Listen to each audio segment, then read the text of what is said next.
ચાલો મિત્રો, કેમ છો બધા? મજામાં દોસ્તો. આપ ફરી એકવાર આવી રહ્યા છે. ચાલો બધાને જય બાપા સીતારામ, જય બધાને દાસ બાપા સીતારામ. દોસ્તો આજે હું જઈ રહ્યો બગદાણા. આ બસમાં બેઠા છું. આ બસ અત્યારે બગદાણા જઈ રહી અને આમાં આપણે મુસાફરી કરી રહ્યા છે અને સાંજે 8 કલાકે બગદાણા બસ પહોંચાડી દેશે. અને ચાલો હવે આગળ હું તમને બતાવી દઉં.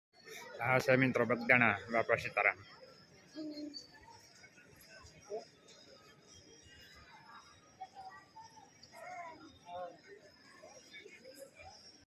હા છે મિત્રો, બગદાણા બાપા સીતારામ.